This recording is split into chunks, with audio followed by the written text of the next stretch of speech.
Artists, today we are going to be preparing some papers. We're going to be preparing a warm color paper and a cool color paper.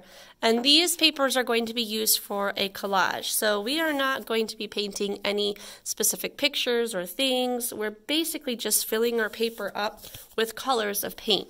So the very first thing that you want to do is make sure that your name and code is on the back of each paper. And if you look at your palettes, they are set up in warm and cool colors.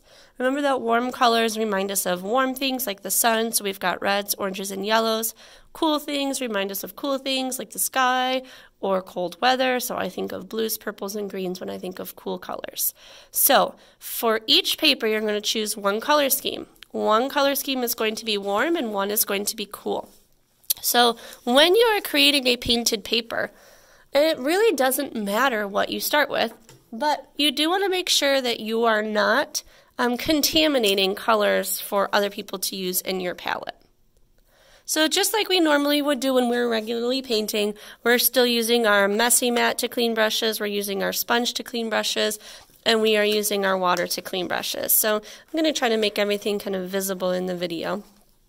So I'm going to start with warm colors. So I can start with any of my warm colors. I'm going to start with some yellow, and I'm just kind of adding some areas of yellow. Like I said, I'm not really trying to paint anything special. I just know that I need to add warm colors to this paper so that the whole paper is filled with warm colors. One real easy thing to do is just to kind of keep painting until most of your paint is off of your brush. And then I can use the messy mat to clean my brush. I'm going to use the sponge to get any extra yellow off of my brush and run it into the water. This is going to help me make sure that my paintbrush is clean before I go into the orange. Warm color orange, and I can add colors on top of each other or I can go next to each other.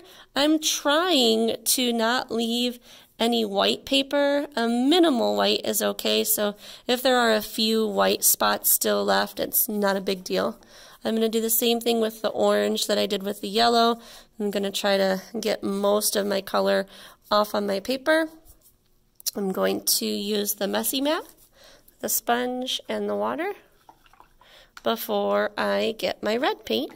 And I'm pretty much just going to use that last red to just kind of fill in any of those spots that I might have missed. The goal, like I said, is to fill that paper with warm colors. There's no right or wrong pattern or how you place the colors. As long as you're meeting that goal of filling a paper with warm colors, then that's really all you need to do. So I'm going to finish my warm paper scheme and then we'll move on to cool. This warm color paper is ready. It's going to need to go onto the drying rack, and now I can move on to my cool color scheme. And I'm just basically going to do the same process, but I'm just using cool colors. So I can lay my greens, my blues, and my purples down anywhere that I want on my paper.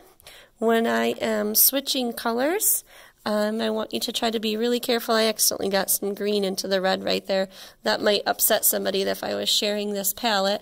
And then, clean your brush on your messy mat, clean your brush on your sponge, get your fresh water when you're changing your colors, and repeat that same goal of filling your paper up. I should be a little bit slower. You'll see that I'm kind of moving too fast and getting colors mixed. So I will try to slow down. And I'm going to just repeat the process until I have a cool color paper. Once you have your cool color paper scheme with your name on the back, this is also going to go on the drying rack. And the next time we see each other, we will be cutting these papers up for our collage.